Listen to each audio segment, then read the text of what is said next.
Guys എല്ലാവർക്കും നമസ്കാരം. ഇവിടെ വന്നതിൽ സന്തോഷം. ഞാൻ നേരെ മാറ്ററിലേക്ക് ഇറങ്ങാം. നിങ്ങൾക്ക് എല്ലാവർക്കും അറിയാം, ഇപ്പോൾ കുറച്ച് കാര്യങ്ങൾ സംഭവിച്ചിട്ടുണ്ട്. അപ്പോൾ അതിന് എൻ്റെ സൈഡിലുള്ള ഒരു വേർഷൻ നിങ്ങളെല്ലാവരും കേട്ടിരിക്കണമെന്ന് എനിക്ക് പേഴ്സണലി എനിക്കൊരു ആഗ്രഹമുണ്ട്. സോ നേരെ വിഷയത്തിലേക്ക് ഇറങ്ങാം. അപ്പോൾ എൻ്റെ കൂടെ വർക്ക് ചെയ്ത എൻ്റെ സിനിമകളിലൊക്കെ PR വർക്ക് ചെയ്ത ഈ പറഞ്ഞ വ്യക്തി എനിക്കെതിരെ ഒരുപാട് കാര്യങ്ങൾ സോഷ്യൽ മീഡിയയിലും ന്യൂസ് ചാനലിലൊക്കെ വന്ന് സംസാരിച്ചു. അതിൽ എന്നെ ഏറ്റവും ഡിസ്റ്റർബ് ചെയ്തൊരു കാര്യമാണ് എൻ്റെ സഹപ്രവർത്തകൻ, എൻ്റെ കോ ആക്ടർ, എൻ്റെ സുഹൃത്ത് എൻ്റെ പേര് വെച്ച് ഈ ഒരു വിഷുവിലേക്ക് നിങ്ങളുടെ എല്ലാവരുടെയും മീഡിയാസിൻ്റെയൊക്കെ ട്രാക്ഷൻ കൊണ്ടുവരാൻ വേണ്ടി മാത്രം എൻ്റെ ഫ്രണ്ടിൻ്റെ പേര് അവർ യൂസ് ചെയ്തു. പുതിയതായിട്ട് റിലീസ് ചെയ്ത ഒരു സിനിമയുടെ പുള്ളി എഴുതിയ ഒരു റിവ്യൂ എനിക്ക് ഇഷ്ടപ്പെടാത്തതുകൊണ്ട് ഞാൻ പുള്ളിനെ മർദ്ദിച്ചു. ഇതാണ് ഐ തിങ്ക് ഏറ്റവും കൂടുതൽ മീഡിയയിൽ വന്ന കാര്യം. Bro silence. അപ്പോൾ മീഡിയയിൽ വന്ന കാര്യം ഇതാണെന്ന് ഞാൻ വിശ്വസിക്കുന്നത്. എന്നാൽ അതിൻ്റെ ആക്ച്വൽ അവസ്ഥകൾ, that is what is the reason, ഞാൻ എന്തിനാണ് അയാളെ പോയി മീറ്റ് ചെയ്തത്, എന്താണ് സംസാരിച്ചത് എന്നൊക്കെ ഞാൻ പറഞ്ഞുതരാം. ഏകദേശം 2 ആഴ്ചത്തോളം മുന്നേ എനിക്കൊരു അൺനോൺ നമ്പറിൽ നിന്നൊരു കോൾ വന്നിരുന്നു. ഈ കോളിൽ എനിക്ക് ഒരു ലേഡിയാണ് എന്നോട് സംസാരിച്ചത്. അൺനോൺ കോൾ ആയതുകൊണ്ട് ഇവർ പറഞ്ഞ കാര്യങ്ങളൊന്നും ഞാൻ നിങ്ങൾ ഫേസ് വാല്യൂവിൽ എടുത്തില്ല. പറഞ്ഞ കാര്യങ്ങൾ ഭയങ്കര ഗ്രീവൻസും ഭയങ്കര ഒരു ക്രിമിനൽ പശ്ചാത്തലമുള്ള കാര്യങ്ങളാണ് എന്നോട് പങ്കുവച്ചത്. എനിക്ക് പരിചയമുള്ള 3-4 പേരുടെ പേരുകൾ ഇവർ എടുത്തു പറഞ്ഞു. ഇതിൽ ഒരു പേര് ഈ പറയുന്ന വിപിൻ്റെയും കൂടിയായിരുന്നു. ഒപ്പം എൻ്റെ വളരെ അടുത്ത സുഹൃത്തായ വേറൊരു സുഹൃത്തിൻ്റെ പേരും കൂടി പറഞ്ഞിരുന്നു. ഈ 2 പേരും ഞാൻ ഇമ്മീഡിയറ്റ്ലി കോൾ ചെയ്ത് സംസാരിച്ചു. ഇങ്ങനത്തെ ഒരു സംസാരം ഉണ്ടായിട്ടുണ്ട്. വിറ്റ് ഈസ് ഭയങ്കര ക്രിമിനൽ സ്പേസിലുള്ള കാര്യങ്ങളാണ് സംസാരിച്ചത് എന്നോട്. ഈ കാര്യങ്ങളാണ് ഞാൻ ഈ അടുത്തായിട്ട് ഓണറബിൾ DGPക്കും ADGPക്കും വിത്ത് പ്രൂഫുകൾ ഞാൻ അയച്ചു കൊടുത്തേക്കണേ. ഒരാൾ സൈലൻസ് ആയിരുന്നു ഈ കോളിൽ. രണ്ടാമത്തെ ആളെന്ന് വിപിൻ അതിനെ ഇങ്ങനെ അൺനോൺ നമ്പറിലൊക്കെ വിളിക്കുന്ന കോൾസ് നമ്മൾ എൻ്റർടൈൻ ചെയ്യരുത്. Which is fair. ഞാനത് വിട്ട് കളഞ്ഞു.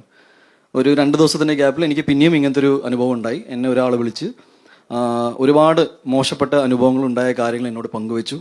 അത് മലയാള സിനിമയുടെ വളരെ പ്രോമിനൻ്റ് ആയ ഒരു ഫീമെയിൽ സിനി ആർട്ടിസ്റ്റ് ആയിരുന്നു. അവരെന്നോട് ഇവർക്ക് ഉണ്ടായ മോശപ്പെട്ട അനുഭവങ്ങളും എന്നെക്കുറിച്ച് പറഞ്ഞ വളരെ എനിക്ക് ഒരിക്കലും ഉൾക്കൊള്ളാൻ പറ്റാത്ത ചില കാര്യങ്ങൾ ഈ വ്യക്തിയുടെ, ദാറ്റ് ഈസ് വിപിൻ എന്ന് പറയുന്ന എൻ്റെ സോ കോൾ മാനേജർ ആയിരുന്നു എന്ന് അവകാശപ്പെടുന്ന വ്യക്തി പങ്കുവെച്ച കാര്യങ്ങളാണ് എന്നോട് പറഞ്ഞത്. എൻ്റെ സ്വഭാവം വെച്ച് ഞാൻ ജെനുവിൻലി ഫസ്റ്റ് ഫോൺ കോൾ ഇയാൾക്ക് തന്നെയാണ് വിളിക്കാറ്. ഞാൻ അങ്ങനെ ക്രോസ് ചെക്ക് ചെയ്യാനോ മറ്റും നിൽക്കാറില്ല. എന്നാൽ എൻ്റെ വളരെ വേണ്ടപ്പെട്ട ഒരു ഡയറക്ടർ സുഹൃത്തിനോട് ഞാൻ ഈ കാര്യം പങ്കുവെച്ചു. ഇങ്ങനെ ഒരു സംഭവം ഉണ്ടായിട്ടുണ്ട്, ഞാൻ എന്താ ചെയ്യേണ്ടതെന്ന്.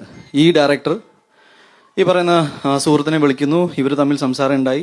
അയാൾ മാപ്പ് പറഞ്ഞു എന്ന് പറഞ്ഞിട്ട് എൻ്റെ ഡയറക്ടർ സുഹൃത്ത് തിരിച്ചു വിളിച്ചു. ഉണ്ണി നേരിട്ട് പോയി സംസാരിക്കണം, ഈ ഇഷ്യൂ ഇവിടെ തന്നെ സോൾവ് ചെയ്യണമെന്ന് പറഞ്ഞു. ഇതിൻ്റെ ഭാഗമായിട്ടാണ് ഞാൻ ഈ പറഞ്ഞ ഇഷ്യൂ ഉണ്ടായ സ്ഥലത്തേക്ക് ഞാൻ പോകുന്നത്.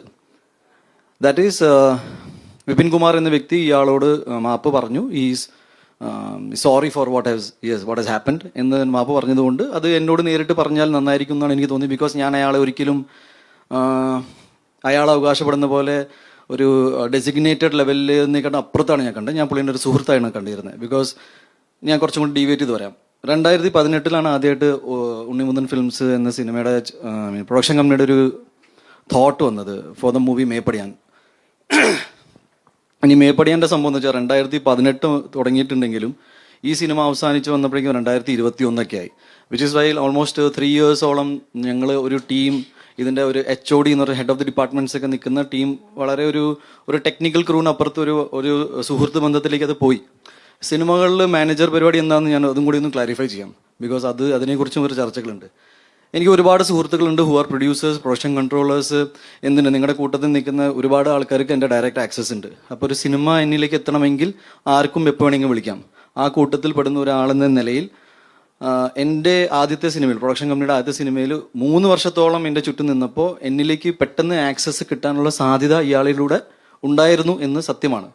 എന്നാൽ അയാളെ ഞാൻ ഓൾറെഡി എൻ്റെ ഫേസ്ബുക്ക് പോസ്റ്റിൽ മെൻഷൻ ചെയ്തിട്ടുണ്ട്. അങ്ങനെ ഞങ്ങൾ തമ്മിൽ ഒരു അന്തർധാര അല്ലെങ്കിൽ ഒരു ധാരണ ഓൺ പേപ്പർ ഉണ്ടായിട്ടില്ല. ബിക്കോസ് ലെറ്റ്സ് സിനിമയിൽ വളരെ പ്രോമിനൻ്റ് ആയ ഒരു പ്രൊഡ്യൂസറും പ്രൊഡക്ഷൻ മാനേജറും എക്സിക്യൂട്ടീവ് കൺട്രോളായിട്ട് നിൽക്കുന്ന നിങ്ങൾക്ക് എല്ലാവർക്കും നമ്മുടെ വളരെ പ്രിയപ്പെട്ട ബാദുഷ ചേട്ടനുണ്ട്. പുള്ളി നമുക്ക് കുറേ പ്രൊജക്റ്റുകൾ കൊണ്ടുവരാറുണ്ട്. അപ്പോൾ എനിക്ക് ഒരിക്കലും പുള്ളിനെ എൻ്റെ മാനേജറായിട്ട് കൂട്ടാൻ പറ്റില്ല. പുള്ളി ആ രീതിയില്ല. ഞാനത് എക്സാംപ്ലിഫൈ ചെയ്യണം വാട്ട് ഇസ് ദ സിറ്റുവേഷൻ. അല്ലാതെ എന്നെ ചലഞ്ച് ചെയ്യാൻ പറയില്ല. ഞാൻ അതിൻ്റെ ഒരു മലയാള സിനിമയിൽ ഇത് നടക്കുന്ന അതിൻ്റെ പ്രോട്ടോകോൾ. എനിവേസ് ഞാൻ ഈ പറഞ്ഞ ദിവസം ഇയാളെ കാണാൻ പോകുമ്പോൾ വളരെ യാദർശികമായിട്ട് അവിടെ വേറൊരു ഞങ്ങളുടെ കോമൺ ഫ്രണ്ടായ സുഹൃത്ത് അവിടെ ഉണ്ടായി. ഇയാളുമായിട്ട് നിങ്ങൾ ഇന്നലെ ഒരു വീഡിയോ സർക്കുലേറ്റ് ചെയ്ത് കണ്ടു കാണുമെന്ന് വിചാരിക്കുന്നു. അതിൽ വളരെ മാന്യമായിട്ടാണ് ഞാൻ സംസാരിച്ചുകൊണ്ടിരുന്നത്. അതിൽ വേറെ നിങ്ങളെല്ലാവരും അല്ലെങ്കിൽ ഒരുപാട് മീഡിയാസ് അല്ലെങ്കിൽ കുറേ പേര് ആൻറ്റിസിപ്പേറ്റ് ചെയ്യുന്ന അടി ഉണ്ടായിട്ടില്ല. ഇതൊരു അടി കേസായിട്ട് എടുക്കാൻ ബുദ്ധിമുട്ടുണ്ട്, ബിക്കോസ് അടി ഉണ്ടായിട്ടില്ല. ഞാൻ ആവർത്തിച്ചുകൊണ്ട് പറയാണ്, ആസ് എ വ്യക്തി എന്ന നിലയിൽ ഞാൻ ഇതുവരെ എന്നെ എൻ്റെ 22-ാം വയസ്സിലും 21-ാം വയസ്സിലും കണ്ട ആൾക്കാർ ഇവിടെ ഈ കൂട്ടത്തിലുണ്ട്. ചേട്ടാ, നമ്മൾ ആദ്യം പരിചയപ്പെടുമ്പോൾ എനിക്ക് 21 വയസ്സാണ്, ഇന്നിപ്പോൾ എനിക്ക് 38 ആവും. അപ്പോൾ ഞാൻ പറഞ്ഞു ഞാൻ നുണ പറയാറില്ല. മാത്രമല്ല, എനിക്ക് ചെയ്ത കാര്യങ്ങൾ സമ്മതിക്കാനും മടിയില്ല. അന്ന് ഉണ്ടായ കാര്യങ്ങൾ ഇത്രയേ ഉള്ളൂ. ഇയാൾ വരുന്നു, ഞാൻ ഒന്നുകൂടി റിപ്പീറ്റ് ചെയ്യാം, ഇയാൾ വരുന്നു. പുള്ളി ചെയ്ത കാര്യങ്ങൾ നമുക്ക് പൊറുക്കാൻ പറ്റാത്ത കാര്യങ്ങളായതുകൊണ്ട് ഒരു സുഹൃത്ത് എന്ന നിലയിൽ എനിക്ക് അറിയണമെന്നുണ്ടായിരുന്നു എന്ത് അവസ്ഥയിലാണ് ഇയാൾ ഇത്രയും മോശപ്പെട്ട കാര്യങ്ങൾ നമ്മളെക്കുറിച്ച് സംസാരിക്കുന്നത്. എൻ്റെ സുഹൃത്തായ മറ്റേ ഡയറക്ടർ പറഞ്ഞു ഇയാൾ ഓൾറെഡി അപ്പോളജറ്റിക് ആണെന്ന്. ഒരു ഹീറ്റഡ് ആർഗ്യുമെൻ്റിൻ്റെ ഭാഗമായിട്ട് ഇയാളോട് കൂളിംഗ് ഗ്ലാസ് എന്ന് വെച്ചാൽ, ഞാനിപ്പോൾ ഇവിടെ നിങ്ങളുടെ മുന്നിൽ കൂളിംഗ് ഗ്ലാസ് ഇരുന്ന് സംസാരിച്ച് കഴിഞ്ഞാൽ you will feel insulted, because ഞാനൊരു സീരിയസ് കാര്യം സംസാരിക്കാൻ വരികയാണ്. നിങ്ങൾ ആ സൈക്കോളജിക്കൽ സാധനം മനസ്സിലാക്കുന്നെന്ന് ഞാൻ വിചാരിക്കുന്നു. എനിവേസ്, ഒരു ഹീറ്റഡ് ആർഗ്യുമെൻറ്റ് ഞാൻ ഈ കൂളിംഗ് ഗ്ലാസ് വലിച്ചെറിഞ്ഞു. സത്യമാണ്. പുള്ളി പേടിച്ചിട്ട് കുറച്ച് നേരത്തിന് കരഞ്ഞിട്ട് പുള്ളി മാപ്പ് പറഞ്ഞു പോയി. ആ കൂട്ടത്തിൽ അവിടെ ഉണ്ടായ ഞങ്ങളുടെ വളരെ കോമൺ ആയ ഒരാൾ, പുള്ളിക്ക് ഈ വിഷയം എന്താണെന്ന് പോലും അറിയാത്ത ഒരാളാണ്. അത് പോലീസിൻ്റെ അടുത്ത് മൊഴി പറഞ്ഞിട്ടുണ്ട്. പുള്ളി പറഞ്ഞ മൊഴിയിൽ ഞാൻ മനസ്സിലാക്കുന്നത് സത്യസന്ധമായിട്ട് പറഞ്ഞ കാര്യങ്ങളാണ്. ഒരു കുറ്റം ഇയാളുടെ ഭാഗത്ത് നിന്നായിട്ടുണ്ട്, അത് പുള്ളി സമ്മതിച്ചു. അത് ഉണ്ണിയോട് ഞാൻ ആകെ ചോദിച്ചത് ഒരു റിട്ടേൺ അപ്പോളജിയാണ്. എന്താണെന്ന് വെച്ചാൽ ഇതിൽ ഉണ്ടായ പ്രോബ്ലംസ് എല്ലാം എനിക്ക് ഭാവിയിൽ ബുദ്ധിമുട്ടുണ്ടാക്കുന്ന പ്രോബ്ലംസാണ്. അപ്പോൾ എന്നെ ഇതിൽ നിന്ന് ഒഴിവാക്കി തരണം എന്ന് മാത്രമാണ് പറഞ്ഞത്. മാത്രമല്ല, ഇനി അങ്ങോട്ട് നമുക്ക് മുന്നോട്ട് ഒരുമിച്ച് വർക്ക് ചെയ്യാൻ പറ്റില്ല, ബിക്കോസ് ഒരു ടെക്നീഷ്യൻ ലെവലിൽ മാത്രമല്ല ഒരു വ്യക്തി എന്ന നിലയിൽ എനിക്ക് പുള്ളിയുടെ ഒപ്പം വർക്ക് ചെയ്യാൻ ബുദ്ധിമുട്ടാണ്. എന്നാൽ ഇതൊരു പബ്ലിക് ഡൊമൈനിൽ പോയിട്ട് പുള്ളിനെ ഡിഫെയിം ചെയ്യാനോ മറ്റു കാര്യം ചെയ്യാനോ നമ്മൾ നിൽക്കുന്നുണ്ടായിരുന്നു, ബിക്കോസ് ഞങ്ങളെല്ലാവരും സുഹൃത്തുക്കളാണ് ആയിരുന്നു എന്ന് പറയാം.